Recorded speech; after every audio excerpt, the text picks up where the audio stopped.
বন্ধু বান্ধৱীসকল, হয়, মোৰ এই ভিডিঅ'টো চাই থকা ব্যক্তিসকলকে কৈছোঁ, আপোনালোকে কওকচোন বাৰু, আজি এই অসমখনত ছাত্ৰসকলৰ যি পৰিণতি হৈছে, ছাত্ৰসকলে যি ব্যৱহাৰ কৰিছে, তাৰ কাৰণে দোষী কোন? আপোনালোকে কোন দোষী বুলি ভাবে? মই সেই বিষয়ে আজি আপোনালোকৰ আগত অলপমান ক'বলৈ ওলাইছোঁ। আমি অসমত কেইবাটাও ঘটনা শুনিলোঁ, আৰু আজি আমি শেষত আহি আমাৰ যোৰহাটৰ দহোটীয়াত এই ঘটনা আকৌ শুনিলোঁ। ছাত্ৰসকলে চুৰি হাতত লৈ যায়, কম ডাঙৰ কথা নাই। গতিকে ইয়াৰ কাৰণ অভিভাৱকসকল হয় বুলি মই ভাবোঁ। কাৰণ সৰুৰে পৰা যি পৰিৱেশ পাইছে, সৰুৰে পৰা তেওঁলোকে যি শাসন পাইছে, সেই তাৰ ফলতেই আজি হাতত চুৰি লৈ মনে মনে স্কুল যাব পৰা হৈছে। ঠিক আছে, অভিভাৱকসকলে, সকলো অভিভাৱকে নিজৰ সন্তানক শাসন কৰিব নোৱাৰে, উভতি ধৰে আজিকালি। আৰু তাৰ কাৰণে তেওঁলোকে নিজে একো নেমাতি যি কৰ কৰ এইবুলি কৈ দিয়ে। কিন্তু তেনেকুৱা নকৰি দুজন ব্যক্তিক, কাষৰ দুজন ব্যক্তিক বা আঁতৰৰ হ'লেও তেওঁলোকৰ নিশ্চয় কোনোবা ভাল আত্মীয় আছে, তেওঁলোকৰ লগত কথা পাতি সেই সন্তানটোৰ বিষয়ে কিছু কথা আলোচনা কৰি ভাল পথলৈ অনাৰ চিন্তা নকৰে কিয়? ঠিক আছে, আজি স্কুলত যিখিনি হৈছে আৰু কেইবাখনো স্কুলতো হৈছে মই গম পাইছোঁ, কিন্তু সেইখন স্কুলত মিডিয়া অহা নাই কাৰণে হয়তো কথাখিনি বহুতে জনা নাই। প্ৰায়বোৰ স্কুলতে হৈছে, অকল কাজিয়া ইটোৱে সিটোক মাৰি হস্পিটেল পায়গৈ। কিয় এই ছাত্ৰসকল ইমান উদণ্ড হৈছে? আমি সকলোৱে ইয়াৰ বিষয়ে যথেষ্ট চিন্তা কৰিবৰ হ'ল। কাৰণ আমি ৰাইজসকল যদি সজাগ নহওঁ, অকল মাক দেউতাকৰ ওপৰত ভিত্তি কৰি, শিক্ষকসকলৰ ওপৰত ভিত্তি কৰি কেতিয়াও ল'ৰা ছোৱালী ভাল পথলৈ আনিব নোৱাৰি। যি দেখিছোঁ এতিয়াৰ যুগৰ পৰিৱৰ্তন সাংঘাতিক ৰূপ লৈছে, আৰু শুনি শুনি ইটোৱে সিটোক শুনি শুনি বেছি হৈ গৈ আছে। আপোনালোকেও চিন্তা কৰক। মই এইকাৰণে ভিডিঅ'টো বনালোঁ, যিহেতু ইয়াৰ বিষয়ে আমি প্ৰত্যেকেই যদি আলোচনা কৰোঁ নিশ্চয় ইয়াৰ সমাধান ওলাব।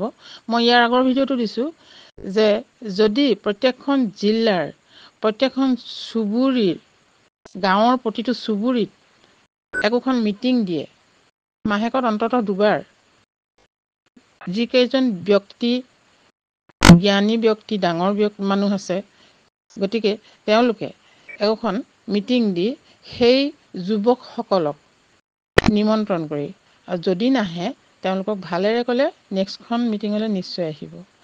এনেদৰে তেওঁলোকৰ লগত আলোচনা কৰি বা কিবা অনানুষ্ঠানিক শিক্ষা তেওঁলোকে তাত প্ৰতিষ্ঠা কৰি তেওঁলোকক বিশেষ দায়িত্ব যদি অৰ্পণ কৰে, তেনেধৰণে প্ৰত্যেক জেগাতে যদি এই ধৰণে মিটিং পাতি উঠি অহা যুৱকসকলৰ কাৰণে আলোচনা কৰা হয়, এইটো ধৰিয়ে ল'ব লাগে, তেতিয়া নিশ্চয় ইয়াৰ সমাধান পোৱা যাব।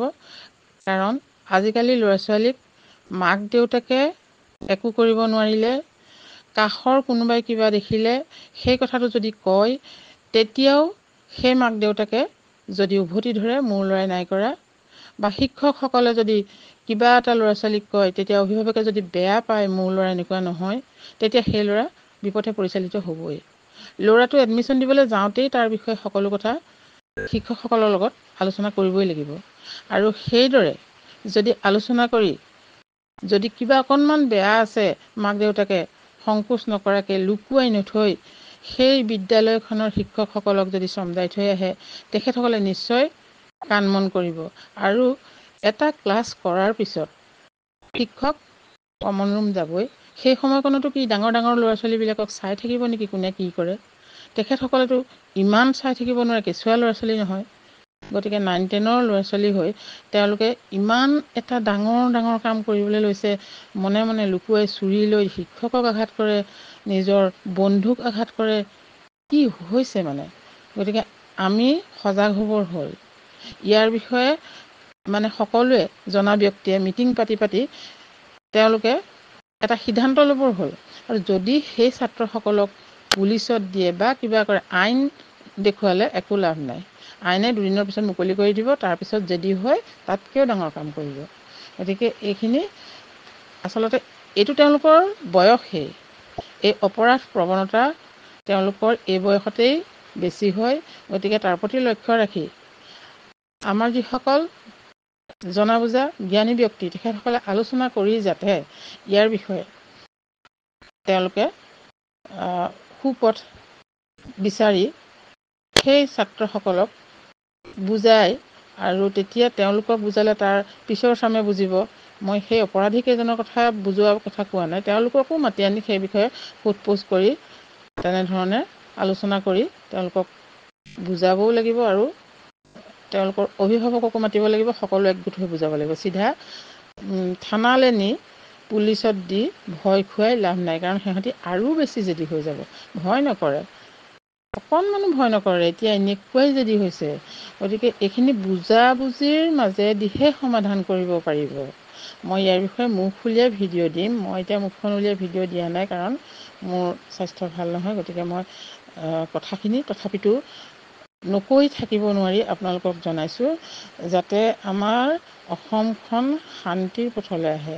কি অৱস্থা হৈছে, আজি এইখন স্কুল, কাইলৈ স্কুলত যদি তেনেকুৱা হয়, শিক্ষা গ্ৰহণ কৰিবলৈ যাওঁতে যদি তেনেকুৱা হয়, আচলতে আমি স্কুললৈ বিদ্যালয়লৈ শিক্ষা গ্ৰহণ কৰিবলৈ নপঠিয়াওঁ, লগতে আমাৰ চাৰিত্ৰিক দিশটোও লাগিব। চৰিত্ৰটো শিক্ষকসকলে গঠন, কিন্তু শিক্ষকসকলে চৰিত্ৰটো অকলে গঠন কৰি দিব নোৱাৰে, জানিব লাগিব সেই ষ্টুডেণ্টটোৰ বিষয়ে। আৰু অভিভাৱকে কথাখিনি নুলুকুৱাই ক'ব লাগিব। ঠিক আছে, অভিভাৱক আৰু শিক্ষক আমি বাদ দিছোঁ, কাষত যিসকল ব্যক্তি আছে, গাঁৱৰ ওচৰৰ ব্যক্তি বা দোকানৰ কোনোবা, তেওঁলোকতো দোকানলৈ যায়, বা কাষৰ কোনোবা ব্যক্তিয়ে সেই ষ্টুডেণ্টটোৰ বিষয়ে অকণমান হ'লেও কিবা এটা জানে। গতিকে জনাৰ লগে লগে কথাটো আনক জনাব লাগিব। যদি তাৰ বিষয়ে কোনোবাই বেয়া পায়, মোৰ ল'ৰাই বদনাম উলিয়াইছে কিয় এনেকৈ কয়, ক'বলৈ দিয়া, কিন্তু সেই ল'ৰাটো ভাল পথলৈ আনিবৰ কাৰণে ক'বই লাগিব। তাৰ কাৰণে কোনোবাই বেয়া পালেও লাভ নাই।